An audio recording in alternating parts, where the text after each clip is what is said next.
Welcome back to Box Office Maniacs. Tonight I got a very special show for you.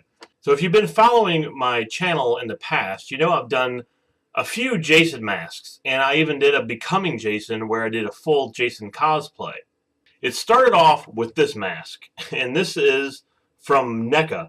And this basically was a prop replica that I bought at Toys R Us from NECA. And as you can see, I went and I spray painted it completely white because back then I assumed that the Jason mask was white. But after learning from you guys and going back and watching the movies, I realized that the mask was never actually white. It was more of an almond color. So thank you for all your comments and everything, letting me know that I painted this the wrong color.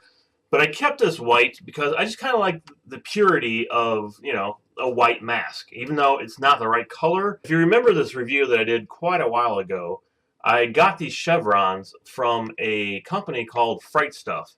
And I also got the straps for the back of the mask from Fright Stuff.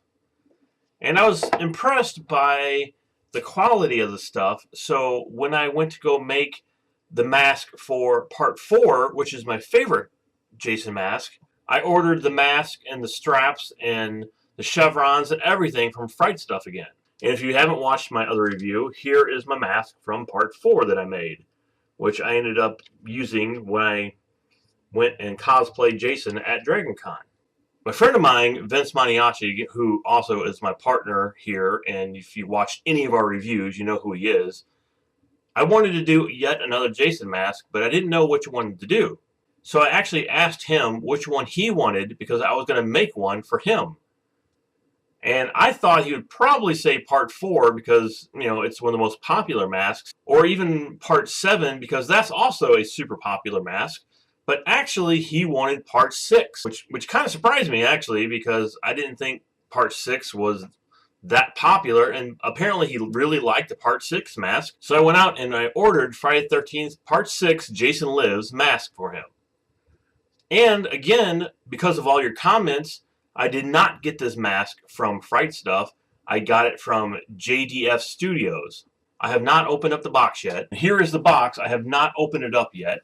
But the one thing I can say about JDF Studios, the difference between this studio and Fright Stuff right away, Fright Stuff took almost 2 months to get the mask to me. And that's no exaggeration. I was living in Arkansas when I ordered the mask. And then by the time I moved back to St. Louis, it was a good month and a half, almost 2 months before I received the mask. When I just ordered this from JDF Studios, it got to me in less than 2 weeks. Big improvement right there. Everybody on the channel here and all the comments that was posted on the Becoming Jason were really super nice. You guys are awesome, by the way. Everybody recommended me the studio, so I really want to see what the quality of this mask is, if it's better or about the same as Fright Stuff. So let's get this box open and take a look at it. All right, here we go. We are now opening the box, and we got paper. We have some sort of envelope here. I'm assuming the straps or the chevrons are in this envelope, or something is, because it feels pretty heavy. All right, so here is the mask from Part 6. Still in the plastic, so let's open it up and take a closer look at it. First of all, this mask was a little bit more expensive than the other masks on the site, mostly because of this right here. This is the leather strap that comes with the mask. All the other ones were, the nylon, like this. So this is the heavy-duty, thick leather straps that came with this. Also with this, I ordered the weathered chevron, as you can see here, because I can't really tell if it was painted on in the movie. Even if it was painted on in the film, this one has the correct markings on it and the correct chips out of it and whatnot. So I thought it'd be just best just to put this on there and get as accurate as possible. So if anyone else watched the last review I did making the Part 4 mask, you know the big problem I had with putting the snaps on this. I don't even know what this is exactly. It's just really weird. I've never seen this before. So this looks like something interesting to figure out because I have no clue. Now, let's take a much closer look at the mask. The inside here is textured, just like the Fright Stuff one. And it's a really good quality. It is. It's very thick. It almost feels thicker than the Fright Stuff, but I think it's probably the same quality, but it seems a little more stable to me, a little bit thicker than the Fright Stuff. The only thing I can see about this mask is you can see right there slightly on the nose, there's almost sort of like a ribbing going on. It's not smooth, but once it's painted, I doubt you would even notice that, because right now it's all shiny and new, and but once it gets roughed up and scratched, well, the thing is with part 6, which is a weird mask and out of all the movies, is it's not really scratched. It's just a dirty mask. So I can't, take sandpaper to this and make it all aged and scratched, because it wasn't like that in the film. It was basically just a dirty, hockey mask, and there was no blood on the crack or nothing. So it's going to be an interesting paint job. So in all, I'm actually pretty impressed by this. I really like this leather strap. It's really, really nice, actually. So this one's definitely going to be a challenge, and I can't wait to get working on it. So let's go ahead and start working on the mask and see how it goes. So here we go. Here's the making of the Friday the 13th Part 6 Jason Lives hockey mask. Alright, so I decided to go with a satin almond color. See right there, almond. And it's Rust-Oleum, but it's still satin, because the weird thing about this mask is it's not really glossy and it's not really matte. So that's, a perfect paint, I think, hopefully with satin. So I have no idea what it's going to look like on the mask, and we're going to go ahead and spray paint it now and check it out. It's going all over our barbecue pit. So today is day 1 of painting the Jason mask from Friday the 13th Part 6. And as I said, it's a very weird mask because mostly it's smooth with very little scratches. However, I do have Friday the 13th Part 6 on Blu-ray, and I went and paused it, and hopefully I can show you some pictures here. But as you can see, around the eyes, there's a little bit of scratching there. And this mask is very brownish yellow almost. So this will be a very challenging paint job, I think. Alright, so let's get right into it. Now, for those who watched Becoming Jason, I use these paints for that.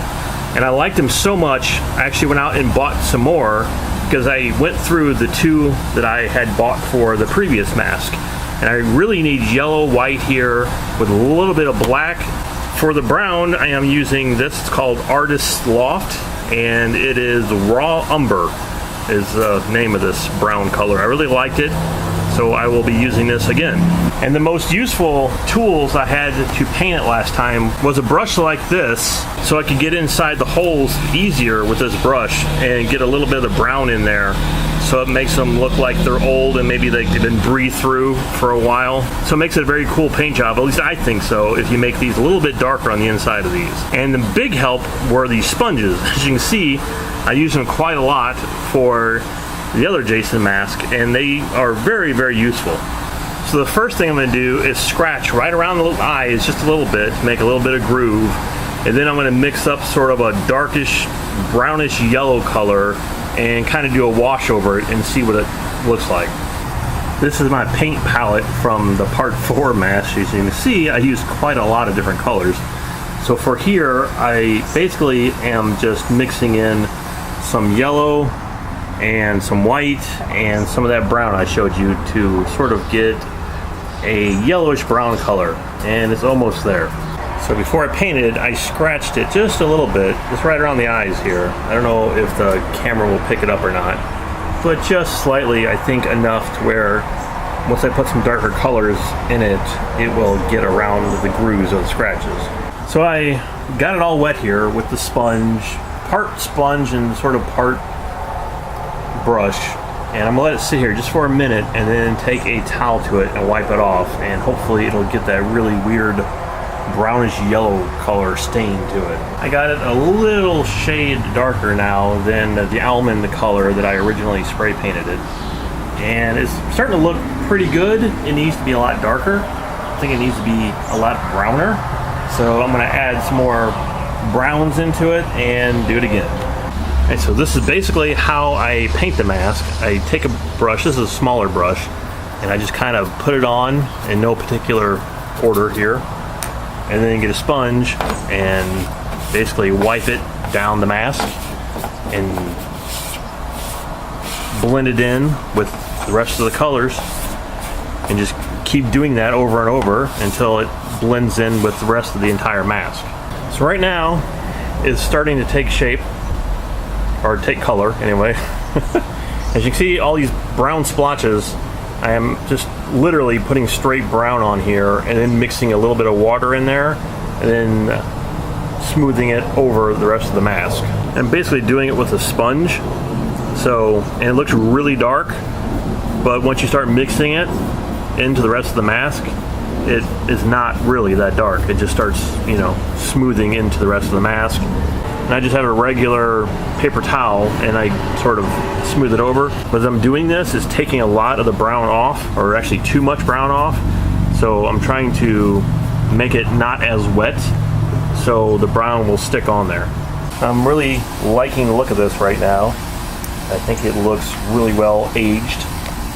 And basically, like I said, these were yellows and browns and a little bit of white, but not too much white, with a base coat of almond. And a lot of this, or most of this, is basically sponge work. So sponges are your best friend when it comes to making a Jason mask. So I'm just gonna let it sit out here and dry for a little while and then come back to it and see what it looks like later. So it's been basically raining all day here and all week here. So finally it stopped long enough for me to come out here and work on the mask again. What I plan on doing today is to try to make it a little bit more smoother all over, rather than having, like you see, like big dark spaces and light spaces here. So that's pretty much my goal today, is to make it look all like this here, where it's nice and smooth and just kind of dirty but not overly smudged. And this has been sitting on here for a few days like this now, so I'm hoping I can actually wipe it off and get the more smooth look. Let's get on it. I dropped the mask and it of course hit right on his nose here, and I don't know if the camera can pick it up or not, but it messed the nose up, and I tried to repaint over it, but it didn't work too well. So now I have a super fine sandpaper, and I'm going to try to get the paint off here best I can and then try to respray paint it, and hopefully it'll fix this mark right here.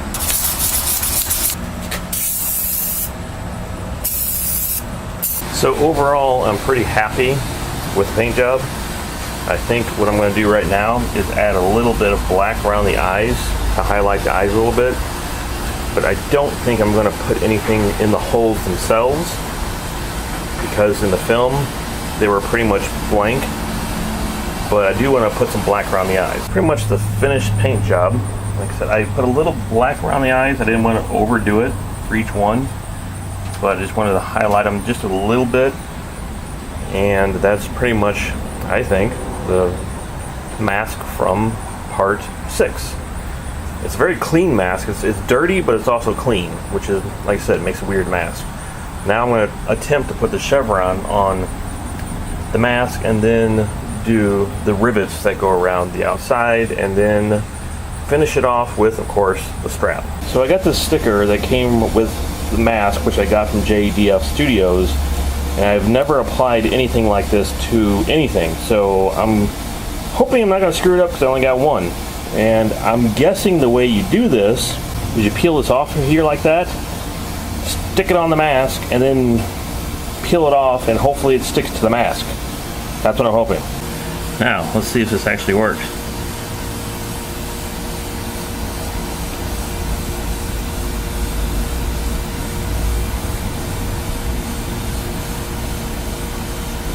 It's on there crooked, I think.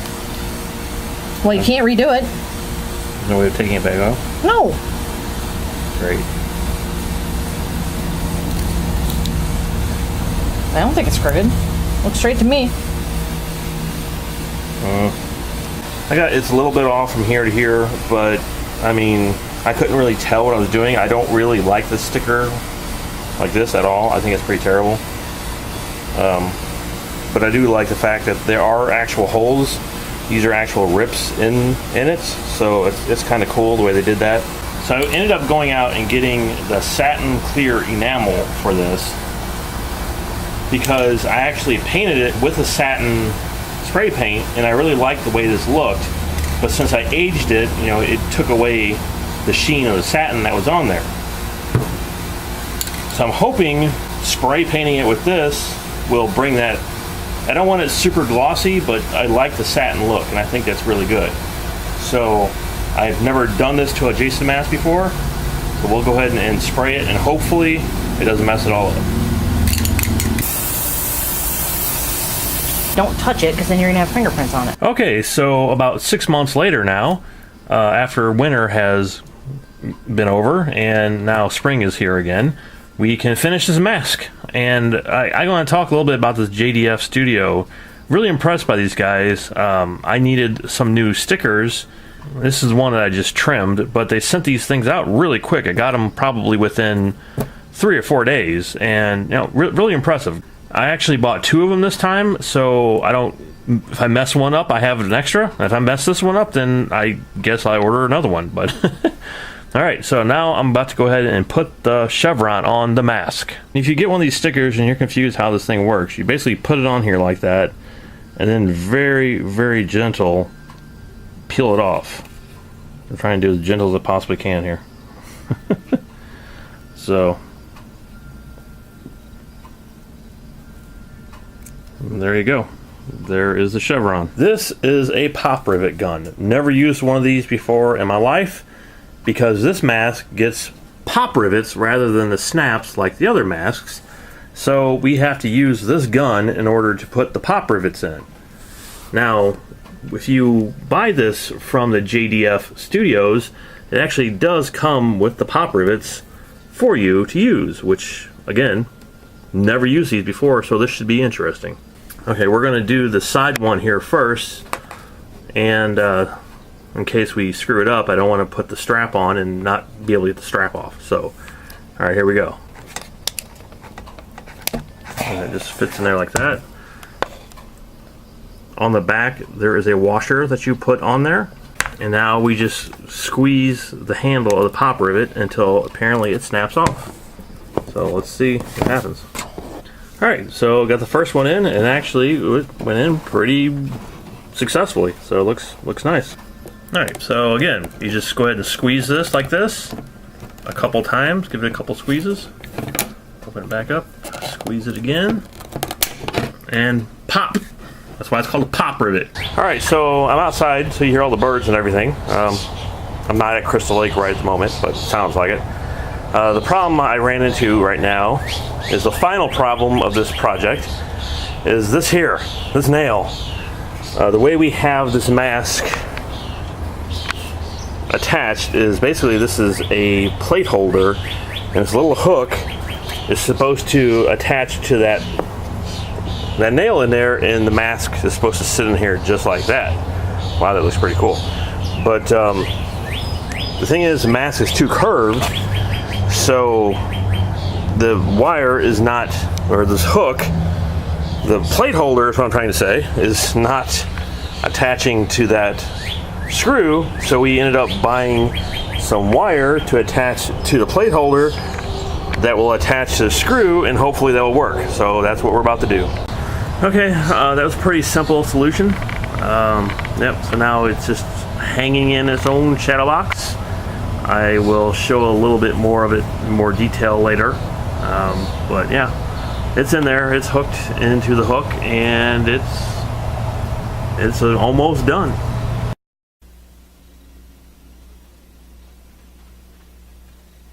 There it is. It's finished. The Friday the 13th Part 6 mask. And here you go. It's in its own shadow box that I made. This is the second shadow box that I made. I probably have mentioned that already. The first shadow box I made was much heavier than this. I used lighter wood for this so it wouldn't fall off the wall. And here is the back of the shadow box. I put these very large hooks on here to hold it to the wall. I truthfully have to say, going into this, I wasn't that excited to make the Friday the 13th Part 6 mask. And I made this for Vince because I just wanted to make a Friday the 13th mask for him. And, you know, I asked him, I said, well, which one do you want to make? And he said, Part 6. So here you go, Vince. Here is your Part 6 mask, finally. The completed Friday the 13th Part 6 mask. And it's kind of hard to see the actual coloring here, or the painting, because it's just a weird paint job. It's dirty, but it's not like really dirty. And try not to drop it here. What I sprayed it with was sort of a satin spray paint, and it gave it a very weird texture. It's very rough, and you know, I don't think you can see it on the camera. You'd really literally have to feel it. It almost feels like a rough, like a sidewalk. Actually, it's just a really weird texture, but it's cool. I really like the texture. And here is my first rivet I ever did, and this one actually kind of screwed up a little bit. Or is it this one? One of these I messed up putting it in here because I didn't know what I was doing. I think it was this one.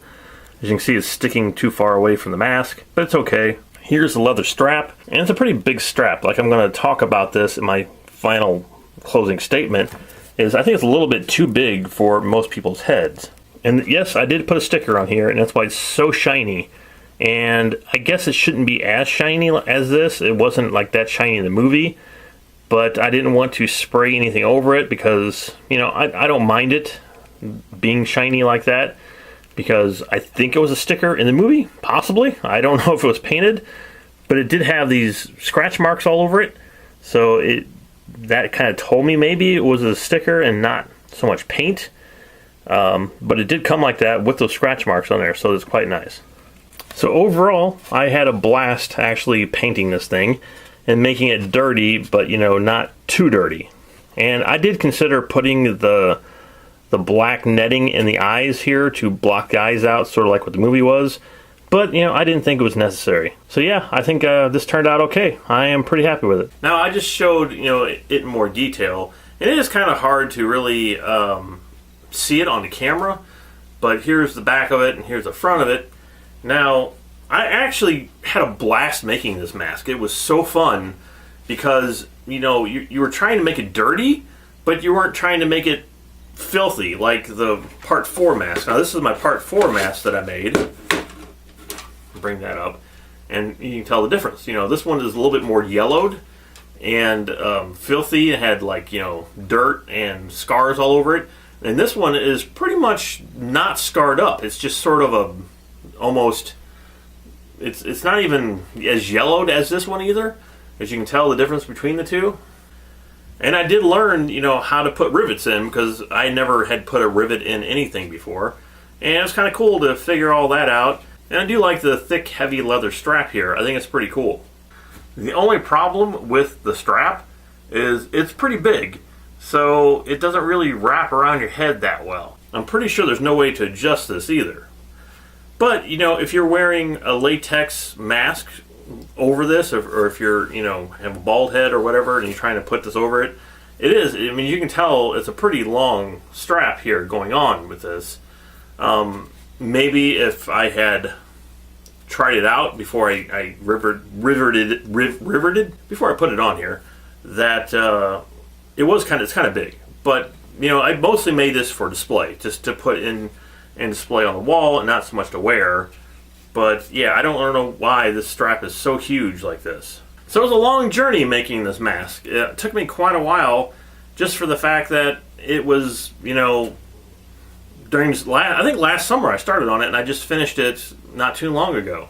And it's just because of the time. I mean, running this channel and having an 8-hour job and trying to paint this mask within, you know, the few hours I have of the day, and a lot of months go by, and it just sits there as a project I'm trying to get back to. And, you know, I basically do it outside, and then I ended up getting the chevrons here, the chevron on the top here. And that is a sticker. I know I had a big controversy about my mask, if it were stickers or not, and I actually ended up painting them on here rather than using the stickers, which I guess I should have used stickers. but this one is an actual sticker. I'm thinking about maybe starting up a channel here on the internet to sell some of these masks, and I don't know if anyone's interested in it. If you're interested in having a custom mask and having a shadow box like this, let me know, because I'll be more than happy to build one, and I'll let you know how much it would cost to all the supplies and everything, and the paint and the mask. And really, I've been thinking about doing this on the side because I love doing this. It's so much fun. So there you go. Let me know what you thought. If you liked it, make sure you leave a comment down below. And if there's any other masks you want me to make, I'm really kind of wanting to make the part 3 mask, because besides part 4, part 3 is my favorite. And part 3 is sort of like part 4, but it's not as dirty. It's more like the part 6 mask, a little cleaner than that actually. And I hope you really enjoyed watching this, because it was a lot of fun. If you did, make sure you hit that subscribe button, just in case I decided to do another mask. You don't want to miss it. And I will see you later on